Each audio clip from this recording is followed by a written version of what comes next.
Охридското пристаниште звучеше безвременски со музичките дела на германскиот композитор Лудвиг ван Бетовен, но и сите главни сообраќајници, плоштади и раскрсници беа озвучени со музиката која ја создавал овој музички гени, а се во чест на 250 години од неговото раѓање.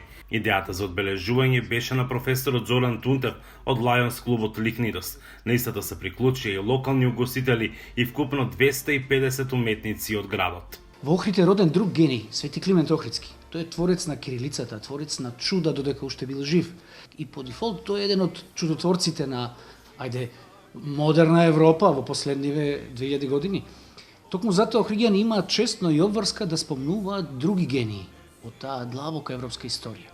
Затоа се дрзнавме во име на Свети Климент, нашиот патрон, да собериме 250 души, сите локални уметници, да го направиме Охрид да звучи, да изгледа како Виена, колку е тоа можно.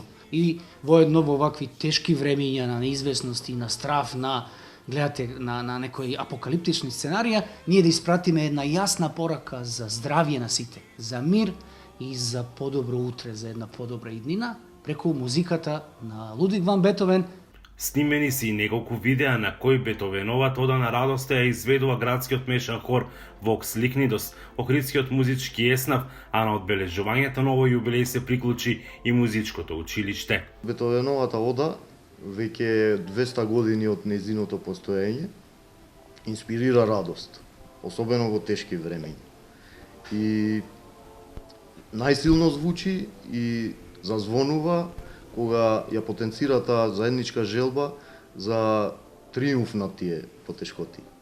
Така да не случајно е избрана баш таа да се изведе во овие за нас тешки времења.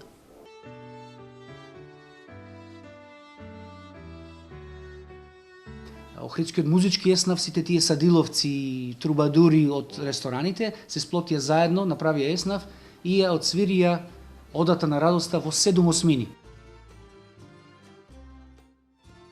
И тоа е, мислам, ексклузивен момент во целата приказка. Прв пат во историјата на музиката воопшто, Бетовен да го слушнете со македонски шмек, или работната верзија се нареков, кога Бетовен би бил македонец. Волонтери од културолошката иницијатива 5 до 12 изработија неколку графити со ликот на Бетовен на зградата на музичкото училиште Методи Патче.